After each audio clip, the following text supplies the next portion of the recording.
a couple other things I'd like to cover today on pergolas. One thing to watch out for would be how much slope there is in the concrete in a situation like this where you're trying to keep this beam above this window so that it doesn't get down and block in their view.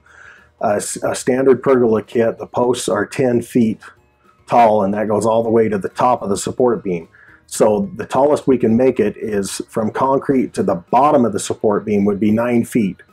So in this situation, if the top of the window was at 9 feet, that works perfectly unless there's too much slope in the concrete. Let's look at this from the side. From the side here, we can see I've got a blue line here that represents level. This post is probably 4 or 5 inches longer than these posts.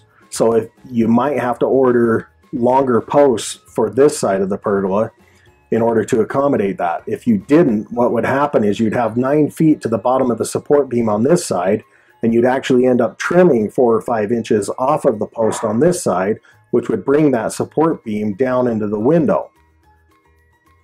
That would drop that down where now they can see it from the inside of the house. It's blocking their view. It's going to be undesirable to them. So just one little heads up on something to watch out for.